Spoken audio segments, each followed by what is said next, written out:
Well, Happy New Year and welcome to our first Coastline of the year. I'm Scott Grooms, sitting in for Rick Forstner, and more than happy to have Chairman Rodman on with us for the first one of the year. We were with me a year ago. It's hard to believe it's been a year. It's hard to believe. It's my honor and pleasure, and a Happy New Year to everybody. Well, thanks for joining us. I just wanted to catch up and see, what's been going on over the past year. Lots going on. I think getting right into it, the biggest thing I think is the Hilton Head Airport. The airport has really worked out nicely. And what happened over the years, it's a long federal process, but it worked out well. And the runway was extended to 5,000 feet. And that has allowed several of the major airlines to now come in, service to Chicago, a couple to New York, to Washington, I think even Dallas at this point in time. And so the airlines are actually very excited about what is happening. But equally important, it has opened it up for a lot of private aircraft that couldn't previously land here. And so that has helped in the business side of things and also in the residential market. So the other interesting piece is the FAA has allocated $20 million to redo the terminal. It's probably going to cost on the order of 35. There's some other funding sources, and we as the county will have to figure out how to do the difference. But it's all doable out of the growth. So yes, exciting times at the airports. There's a lot more passengers coming in now. It's really uncorked. Yeah, it's up several times. Of course, it's compared to a low base, but it has increased significantly, and everybody seems happy with it. Excellent. Well, what's in the future of it? What do you think? Well, other than the terminal, well, they may at some point in time we'll probably have to do an overlay of the runway again to build it up.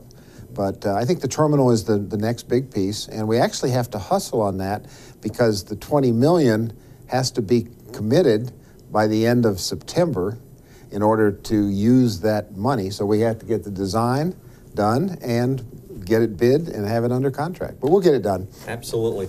Another big project over there right now is Highway 278's in the horizon. Where do you see that going? Well, it's also is a long federal process. It's known as an environmental assessment as the first step, where I guess we're probably 2 years, $6 million into that. And it's a little bit of a misnomer because they actually have to go through a preliminary design and then select the roadways that they're going to use before they can actually do the environmental assessment. So at the end of the process, we'll actually be about a third of the way through the design portion. So they've identified several alternatives, and in the next 6 to 9 months, they will identify what is the preferred alternative, and then that will lead to the environmental assessment, and then we'll get on with it. From a funding standpoint, one failing bridge, $40 million from the feds. Referendum successful, $80 million for that. We have a request for a grant into what's called the State Infrastructure Bank. I understand that what the county put together was well received, scored extremely well on the scoring that they use in order to do that. So early part of next year, or this year, if we're in 2020, we will actually find out what we're doing on that. So that is going extremely well. Inside of that, we've always had a problem with the area called Jenkins Island, or where Windmill Harbor is. And the thought was, do we put a more permanent solution in place that had been developed over time? The staff stood up an engineering group with outside people, inside people, in order to look at, was there a better short-term alternative that would accomplish what we wanted to from safety, not cost as much, avoid a double construction. And they came forward in late mid-December with something that looks like we could probably do it in the $2 to $3 million range, fix Squire Pope intersection at the same time, rather than do 2 back-to-back constructions. So DOT still has to prove it, but very optimistic that we'll get that done very quickly. So it's more than just a county project, it's state, it's federal. Oh yes, this is a little bit of everybody. And it was actually, what triggered it was the one bridge, which was very old, was at the end of its useful life, and people said, well, while we're at it, why don't we look at the broader corridor? And then that led to looking at all the way from Moss Creek up to the Cross Island, and led to the referendum. So it's come together very, very nicely with under the county's leadership. Roughly what would be the time frame on a project like that, do you think? These things always take longer than you would think they would, but it's a very complicated process. I think once the funding is in place and the preferred alternatives, which will happen in 2020, then you get into whatever it takes to actually do it. But in order to shortcut that, the firm that is doing the environmental assessment has been hired to do the design, so we don't have to go back and redo that. And everybody seems agreeable to do what's called a design build. So you can actually be doing some of the final design where you're actually starting on some of the preliminary work. And so the combination of those two things, I hate to speculate on what it is because I'll be wrong, but I'm optimistic that it'll happen reasonably quickly. It's not, I don't think it's 5 to 10 years out. It's less than that. Excellent, excellent. Well, I know traffic over there, everybody's going to be looking forward to a new set of bridges in there. Yes. Excellent. Heritage tourism, how are we doing with that? I know there's some St. Helena, Santa Helena, yeah. I always get that wrong, as well as some things going on in Hilton Head. Well, it turns out that as people have done surveys and USCB has run the numbers, heritage tourism, the opportunity turns out to be gigantic in the hundreds of millions of dollars. So there's a lot of people doing a lot of things. The reconstruction, of course, as you know, went to a national monument. Now we're going to be a national park. Mayor Kaiserling has a lot of leadership in that, some good opportunities. The county helped fund a master plan for Mitchellville, and they presented that in December. It really looks good. We'll see what happens there, but I think that's going to become a national story. Penn Center is another one we've got to take care of. The county in December allocated $800,000 to take care of some of the buildings that need doing. They're doing a study as to what they need to do to be sustainable. And so we've got various pieces around the county that are all kind of coming together. We've got another one that we've got to figure out how to do really well, and that is the Gullah Geechee story. The National Park Service stood up what they call a corridor, which is about 200 miles either side of us along the coast, but we're dead center in the middle of that, and it's a wonderful story. And so I'm sure part of what we do in this year is allocating some money in order to figure out what's the best way to sell that story. And then, of course, we've got Civil War pieces of it. The Revolutionary War piece is exciting. They're coming up on the 250th anniversary of that. It's going to be a gigantic national celebration. So I probably left one or two out, but you know, really, a lot of American history really started in Beaufort County. And so we need to figure out and people are doing it, but it's a matter of how we tie it all together. But if we look out 5, 10 years, I think we're going to find that it's going to have been a very major attraction. And keep in mind, we're right in the middle of a corridor from Savannah to Charleston that has probably 20 to 25 million visitors a year. And so how do we capture not only the people coming here, but the people going to both ends, and in working with them in order to get people that might not come here for a day, but they'd really like to come for a week and see the whole corridor. So exciting times. It really is. There's so much history in the area, like you were just saying. I was sitting here thinking while you were talking, there's not really anywhere you can go in Beaufort County and not be just a few minutes away from a historic site. Yes. I mean, everything from Fort Fremont all the way over to Mitchellville, yeah. There's always something. Something. Absolutely. Well, again, a lot going on. Now, turning back to council now, we've got some changes in committee structures coming. Yeah, we've always had 5 committees, and 2 of our committees had lighter agendas. So we said, let's put those 2 together. That's community services and governmental, which is heavily public safety. But in parallel with that, we added something this year which we called the Mayor's Roundtable, which Vice Chairman Somerville is heading up. So with that coming on and the other 2 committees being a little bit lighter schedules, we said, let's put those 2 together. And it actually kind of works nicely because what we do is we do 2 of the committees on the first Monday and 2 of the committees on the third Monday. And of course, council is the second and fourth Mondays. And we try to limit everything to Monday afternoons for the sake of the staff and the sake of the public. What's the Mayor's Roundtable going to be like? Well, they started to have some conversations, and I think and they do a certain amount of meeting on their own, but it's a chance for the county and be there, and there's no agenda. I mean, they're starting to work on things. For example, one of the early things they looked at was called the local option sales tax, which we've considered many times over the years, and everybody was agreeable that look, let's put that as forward in the spring and take a good hard look at whether we put that on the agenda for the referendums next fall. So I think they'll come up with a variety of things, but it's not really limited. And I think the term roundtable to me always means everybody's there as equals, and it's a good chance to dialogue and see what comes out of it. But they're working on a bunch of stuff. Yeah, so they can come in, and the mayors can put their concerns forward and have a discussion. And it may not just be stuff for county council. It may be, you know, for other things that need to happen. I got you. Now, we've also added some liaisons and some reporting. Well, we've added a few more. It turns out most people probably don't realize we have something between 25 and 30 boards, agencies, and commissions, and we typically have a liaison to each of those, and they do wonderful things. And so what we've added to our agenda in recent times is an opportunity for those council members that are a liaison to an organization like TCL or USCB to take some time on the agenda to tell what's going on, because sometimes we just don't keep track of all the things that are going on in this wonderful county. Gotcha. Now, as far as services to the community, what is on the? I know we're talking like curbside was talked about. What are some of the things on the horizon? On the horizon, a big one is solid waste. We spent some time in the past, kind of concluded that the curbside needed some more adjustment before we took it public, rethink all of that. We also know that the landfill is approaching the end of its useful life. So that's one that we're looking at.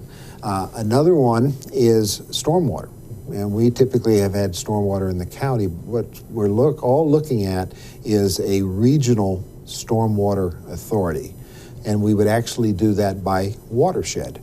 So we wouldn't be defined by political boundaries, but there'd be some of the boundaries that would be inside of Jasper County and inside of us. Other ones, like Hilton Head, would be their own watershed. So stormwater is becoming increasingly important. It's a very expensive item, and I think if everybody agrees to go down that path, I think that will be a wonderful one. Excellent. Well, we got a minute or so left. Okay. What would you like to see happening in the next year? Where are some of the goals for you? Well, first of all, we got to tell you that there's a couple really good things that have happened. Of course, Ashley Jacobs has joined us, and she's off to a running start and doing a great job for us. And also, for us on council, we have a new clerk, Sarah Brock, and she's off and running, doing a great job, and we appreciate her also being with us. In terms of next year, what we did this past year at our retreat was identify 10 objectives for council, some of which we talked about, like the 278 funding and the heritage tourism. We'll do a retreat probably in the first quarter sometime, and that's a chance for all of the members to talk about what's kind of important to them, and then coming out of that would probably be prioritizing some objectives. So I kind of envision if we took the 10 that we had this year, some of those may still be continuing. Some may be checked off. We checked the box and they're finished, and others, we're going to probably a couple other ones that might come on. For example, we were struggling a lot with the parking and the ferry for Defusky, the folks there, and maybe that's one that we might take on and take a good look at and see if we can bring a final solution to that. All right. Well, we're out of time. Thanks for joining us. Hopefully we can do this again in January of next year. My pleasure, and Happy New Year. Thank you, Scott. Thank you. And we'll be right back. Ashley Jacobs is going to join us here in just a few moments on Coastline.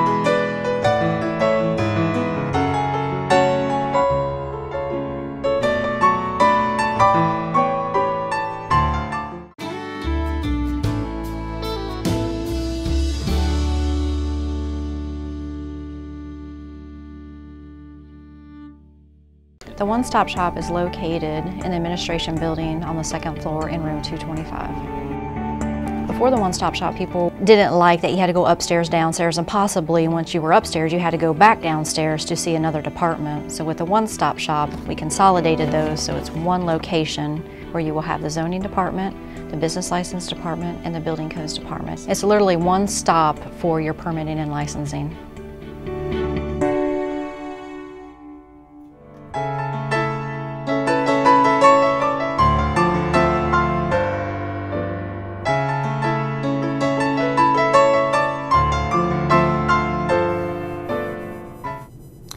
Welcome back to Coastline. We just had Mr. Rodman on. Now, Ashley Jacobs, our new county administrator, thanks for joining us today. Glad to be here, Scott. Thank you. Well, I tell you, a lot's gone on in the past in what, 9 months, 9 I months, guess? yes. Wow, a lot has gone on in Beaufort County, and there's a lot of new initiatives coming along and such, and let's just jump right into it, and let's go budget and finance, new budgetary process we're talking about. Right, we'll have a new budget process this year, so this will be highly structured. It will give the county council lots of time to consider a lot of information, a lot of data, and so this will be a process where we meet with all of our department heads and elected officials, we hear all of their requests, and then we present that to council, and we'll also present to them through a series of workshops information about our outside agencies and our capital improvement plan, and then we'll have readings in May and June.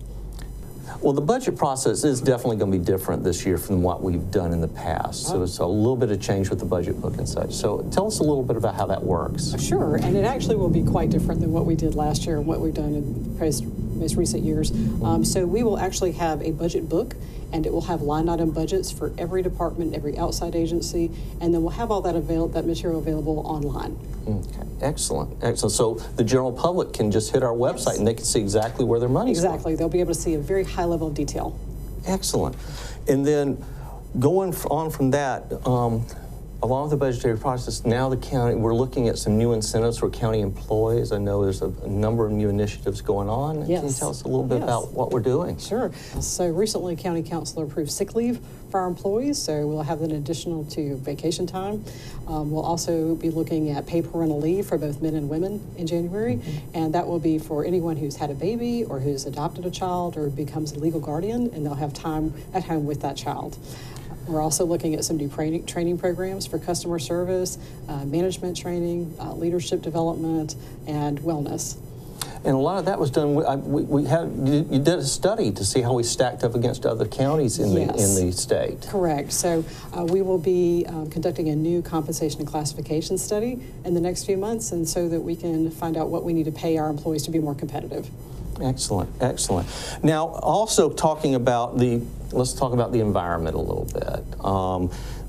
What are we doing to protect our environment? We're a coastal area, and we really need to watch out for that because it has to do with our tourism as well. That's right. It affects economic development and just our ability to be more competitive and to be a desirable place to live. So with stormwater, we have an ongoing study that's being conducted with all of our municipalities and adjoining counties, and we'll have new regulations in place probably in March.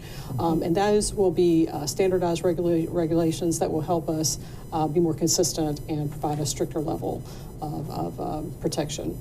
So that will protect the Ocoee River and the May River from pollution. We also are working in solid waste to reduce our waste stream and to find ways to use those recyclable materials in a way to convert energy and to just be more sustainable and environmentally friendly. We also have a new sea level rise study going. Excellent.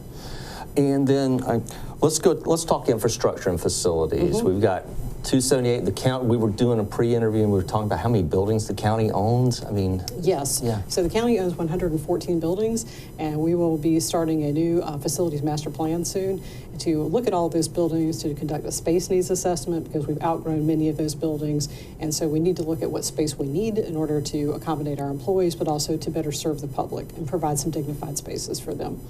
And this will help us update some of our buildings that need, cycle out some. Correct, right. So the study will tell us the best and highest use of each property, but will also tell us where we need to be located to serve our population center and to best serve everyone across the county. All right. And talking about infrastructure, roads, 278. 278, yes. In January, we'll be presenting to the State Infrastructure Bank Board and requesting $120 million for the 278 corridor. And as part of the facility study, we're talking capital improvement projects. Right, so the budget book will actually have a capital improvement plan in the book, and that will address any immediate concerns we have about facilities and structures that are in dilapidated state and that need some immediate attention. Excellent. Now, let's start wrapping it up a little bit here. Where do you want to see us in the next year? What would you like to see happen in Beaufort County in the next year? So next year, I do want to have an employee-friendly, family-friendly environment that's highly competitive as an employer, where our employees feel that they can be the best personally and professionally and where they enjoy coming to work. All right, well, that about wraps us up for Coastline, but tell us a little bit about yourself because we haven't really introduced you. Well, I'm a native South Carolinian, and I've worked in county government for about 20 years in South Carolina. I've worked for Richland County, for Dorchester County, and for Aiken County, and here I am in Beaufort now. What gave you the incentive to come down here? What did you think about the area? Well, it's obviously a beautiful place to live and to work, but I knew that the environment was very challenging, and that every day would be different, and that would be, a growth opportunity for me. So, and that's proven true. Every day's been different and very challenging and very interesting. Well, I definitely look forward to working with you. Same here. Thank you. Thank you. Well, that about wraps us up for Coastline. We want to wish everybody a happy New Year, and we'll see you in about a year here as well. Yes. Okay. Thank you. Thanks for joining us.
The County Channel is also available on video on demand.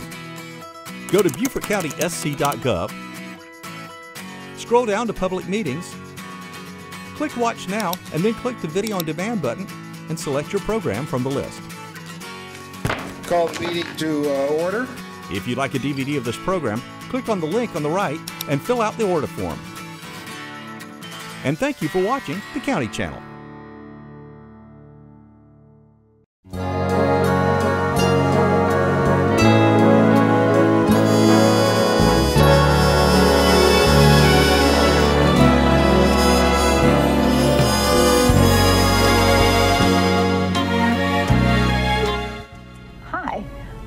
With the Friends of the Library. And I'm Vicki with Friends of the Library.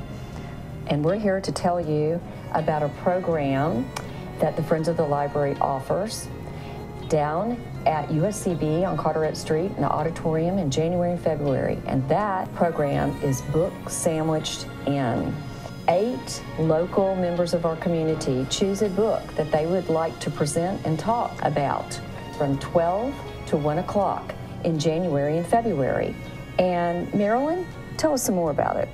Well, the lineup is very interesting, but I really have to say that you really need to come early. Come at 11:30 because we have cookies and coffee for free, and we also have raffle prizes, and the program is free. So everything is free, although we take donations. But the lineup starts with Lynn and Seal Selden presenting a book that they wrote called 100 Things to Do in Charleston Before You Die. And then the next week, which is January 13th, Andrea Allen, who is a lifelong social worker and has worked with mental health issues, is going to review the book Educated, which I believe most people have heard of. It's about a very dysfunctional home life where a girl is raised without schooling and ultimately goes on to get a PhD. The third book in the series will be on January 27th, and Dawn Freeman, who is a school and private counselor, will be presenting this book. The book is on the topic of teen suicide and not belonging. Netflix has made this into a series, and the cover of the book says it's now in 37 languages, so you can tell it's a very important issue and an important book. The next week after that will be February the 3rd, and the book will be The Tubman Command. This is a book about Harriet Tubman, and of course of great importance in American history and of great importance in the Low Country. We have two locals who will be presenting this, Herman Gaither and Roland Gardner, and I think a lot of us know them, and those that are new to the community come out and meet them, and I think this will be a really good book for us. Marilyn, Great. got another one? Yes. This is a very special event. This is a book called State of the Heart, South Carolina Writers on the Places That They Love. And this is a panel presentation sponsored by the Pat Conroy Literary Center. And the members of the panel are, in fact, the writers who've contributed essays about places they love. Aida Rogers, Patty Callahan Henry, David Lauderdale, Stephen Hoffius, and Sally Ann Robinson. The following week will be Minnow, and this will be February the 17th, and James McTeer, you might recognize the name McTeer, he's the grandson of the High Sheriff of the Low Country. In fact, the book was inspired by his grandfather. It's a historical fiction set right here, and it's a book of mystery and lore. And we look forward to having James McTeer come down from Columbia to talk to us about his book. The next book after that will be presented by Dr. Steve Kessel on February the 24th. He is a local retired physician and now helping out in with the Carolina Hospice. It's Being Mortal. It's a well-received book about aging and the end of life issues. I did read that. That was amazing. Our final book, which is going to be presented on March 2nd, is Islands in the Stream, which is an Ernest Hemingway book that was published after 9 years after he passed away. And it's really semi-autobiographical. And Liz Farrell, who writes for the Packet and Gazette, is going to present it. She's very enthusiastic about that. So that is the series, but all these books and the dates are on our website, friendsofthebeaufortlibrary.com. And also, we have these rack cards that are in the library, and you can pick those up at St. Helena, Lobico, Beaufort, or even Hilton Head and Bluffton. So everything you need to know is here. Invite Vicki? your friends. Anything else? Come out. Marilyn and I and many of our friends will be there each week. It's free, it's fun, lasts an hour, and we hope to see you there. And don't forget to support our sponsors. We couldn't do this without them. Absolutely. So thanks. Thank you.